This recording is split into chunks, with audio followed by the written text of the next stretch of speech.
السلام عليكم، ازيكم عاملين ايه؟ يا رب تكونوا بخير. النهارده ان شاء الله هنعمل كيكه الشوكولاته زي ما انتم شايفين كده، ما شاء الله جميله جدا وهشه وعاليه، وهتحضريها في دقايق، مش هتاخد اي وقت خالص. وقبل ما نبدا وصفه النهارده ما تنسوش تعملوا لايك وشير وسبسكرايب وتفعلوا زر الجرس علشان يوصلكم كل جديد. ويلا نبدا وصفتنا.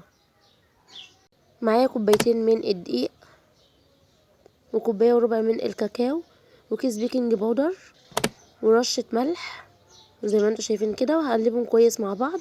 اهم حاجة ان الكوباية اللي هستخدمها في الدقيق والكاكاو هي نفس الكوباية اللي هستخدمها في كل المكونات، وهقلبهم كويس مع بعض زي ما انتم شايفين. ومعايا كوباية ونص من السكر، وهقلبهم كويس مع بعض. انا هسيب لكم المقادير والمكونات في صندوق الوصف. وبعدين دلوقتي هحط بيضتين، هضيف بيضتين وكيسين فانيليا. انا بحط لكل بيضة كيس فانيليا عشان ميبقاش ليها ريحة، وكوباية من اللبن، ونص كوباية من الزيت، ومعلقتين كبار من الخل بيخلي الكيكة هشة. وبعدين هقلبهم مع بعض زي ما انتم شايفين كده.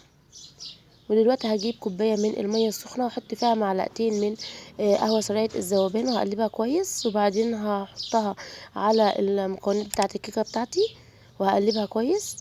هتديني قوام كريمي ناعم. امشي بنفس المقادير دي بالظبط، هتديكي كيكة جميلة جدا والنتيجة هتطلع معاك هايلة ان شاء الله.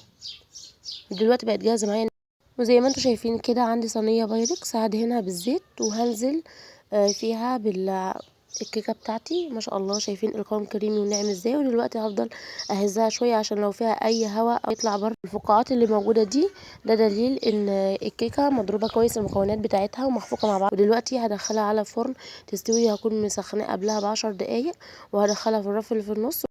وده شكلها بعد ما استوت زي ما انتم شايفين كده. دخلت الخله وطلعتها، ما لقيتش فيها اي حاجه، يعني عجينه طلعت معاها وكده، ده دليل ان هي استوت وبقت كويسه. وزي ما انتم شايفين هشه وطريه. ودلوقتي انا هسيبها تبرد، وعلى ما تبرد دلوقتي انا هجهز الصوص الشوكولاته بتاعي. عندي شوكولاته دريم زي ما انتم شايفين كده مقطعاها مكعبات.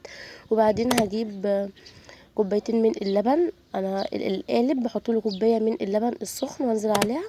انا مستخدمه 2 قالب، فانا حاطه كوبايتين من اللبن السخن. وبعدين هقلبهم كويس مع بعض زي ما انتم شايفين كده لغايه ما يبقى القوام بتاعها كريمي. لو انت عايزه تخلي صوص الشوكولاته اتقل من اللي انا عاملاه ده شويه، قللي كميه اللبن. ودي الكيكه بعد ما بردت هنزل عليها بصوص الشوكولاته زي ما انتم شايفين كده. هغلفها كلها بالشوكولاته، وبعدين هرش عليها شوكولات شيبس، او ممكن تحطي فرماسيل لو عندك، او ترش على وشها كاكاو، او ممكن تبشري الشوكولاته وترشيها برضو على وشها. والتزيين ده حسب ذوقك انتي.